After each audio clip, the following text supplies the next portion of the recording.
So I painted this truck about 6 or 7 years ago and it's still looking really good. Now, the bed is so nice, it's almost not even a truck. One little scratch physically causes me pain. So we've got a solution for you.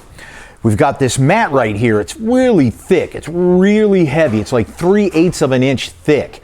You'll notice it's got all these nipples on the inside right here. That keeps it from sliding around and all.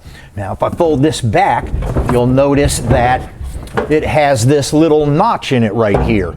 That is specific to the gas filler neck little hump right here. It's on both sides.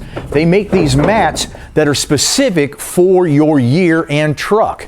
It's long bed, short bed, what have yous, it's going to fit perfectly in there. You're not going to have to alter anything.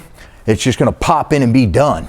Now you can actually put something in your truck. If you went to the swap meet and you found a steering column you needed or a tailgate, there's no way you would put that in there. You go to the lumber yard, there's no way you're going to put it in there. So now you actually have a truck that's a truck. And on this side here, you can see it's kind of like pleated. So that's kind of like looks like a bed, so to speak. And now I'm using this to protect this paint, but let's say, for instance, your bed wood wasn't that great or your floor was all dented up and stuff and you didn't want to get in there and take the time to paint it and all that kind of stuff. You pop in your mat, boom, you're looking like $1 million in no time at all.